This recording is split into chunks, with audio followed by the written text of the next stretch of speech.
Have you ever been told you're just too quiet? Well, today we're going to flip that idea on its head. We're going to explore a personality trait that's so often misunderstood, but is actually a pretty profound source of strength. Let's dive into the power of the quiet watcher. So let me just ask you something right off the bat. Think about the last time you were in a big group. Did you find yourself, watching and listening way more than you were actually talking? Yeah, picture it. You're at a party or maybe you're in a work meeting. There's chatter all around you, and you're totally engaged. You're listening, you're processing everything, but you're not really saying much out loud. If that sounds familiar, then you are definitely in the right place. Now the thing is, the way people react to this quietness, it isn't always great, is it?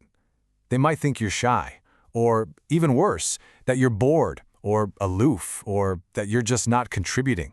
It can really feel like you're being labeled an outcast just because you're not trying to fill every bit of silence. Okay, but let's just stop and reframe this for a second. What if this isn't a weakness? What if it's not some kind of social flaw you need to fix? What if it's actually a superpower in disguise? This really breaks it down, doesn't it? On one side, you have all those old labels: shy, disinterested, awkward. But then you look at the other side, the reality. It's not about being passive at all. It's about being a deep observer. You're someone who is actively processing everything, being strategic, and choosing your moments. And this isn't just a nice thought. There's a real psychological concept behind it. It's called observational intelligence. It's all about your ability to learn and really get the world by watching what other people reveal. So instead of just broadcasting your own thoughts 24/7, you're gathering all this incredible data. So how do you know if this is you? Well, we're about to walk through 6 signs of a deep observer. And as we go, just, keep a little tally in your head. See how many of these really sound like you. All right, number 1. And honestly, this one is so key. You see the stuff that just flies right past most people? You know, that tiny flicker of an expression on someone's face, a little shift in their tone of voice, or that pause before they answer a question. You're not just hearing the words, you're picking up on the entire story, especially the parts that aren't being said out loud. Okay, the second sign. This one is all about how you approach new things. Before you dive into anything new, whether it's a new skill or just trying to read a room, your first instinct is to just watch. You analyze all the moving parts first, and then you act.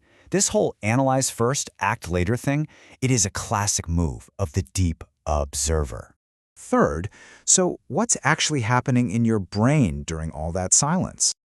That silence, it's not empty space. It is packed with thought. You're processing information, you're connecting the dots, and you're really crafting your ideas before you share them. So yeah, when you finally do speak up, your words just tend to hit harder because they are so well considered. It's all about quality, not quantity. Number 4 has everything to do with your social energy, or your social battery. Do big, noisy crowds just leave you feeling completely drained? It's because all that noise and chaos can be a total sensory overload for an observer. You really come alive in calmer settings, like in a deep one-on-one conversation where you can actually focus and connect and recharge. Okay, 5th sign, and this one's a cool contrast. You might seem quiet on the outside, but it's a totally different story on the inside. So while you might be sitting there quietly, your mind is anything but. It is a busy, buzzing place. It's constantly working, analyzing things that happen, connecting different ideas, and just reflecting on everything. It's like your own private workshop. And finally, number 6. This is where all that hard work of observing really pays off. You ever get that gut feeling about someone or a situation and it turns out to be dead on? Well, that's not some kind of magic. That's your intuition. And that gut feeling? It's just the tip of the iceberg. Under the surface, your brain has been subconsciously piecing together a mountain of data that you've been collecting all along. All of these signs, they really point to this one idea that psychologists talk about: having a deeper inner world. It doesn't mean you're disconnected from what's around you. Actually, it means you're incredibly connected to your own thoughts and your own powerful perceptions. So you know what? Let's stop calling them signs and start calling them what they are: superpowers.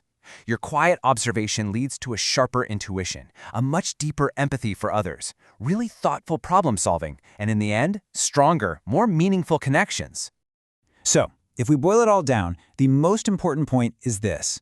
Your quietness is not a bug, it's a feature. It is a completely different, more deliberate, and honestly more powerful way of engaging with the world around you. So please embrace it. Don't ever let anyone make you feel that you have to be the loudest person in the room to have value. Because in a world that just keeps getting louder and louder, your ability to be quiet and to truly see what's going on, well, that's a rare and powerful kind of wisdom. So we'll just leave you with this to think about.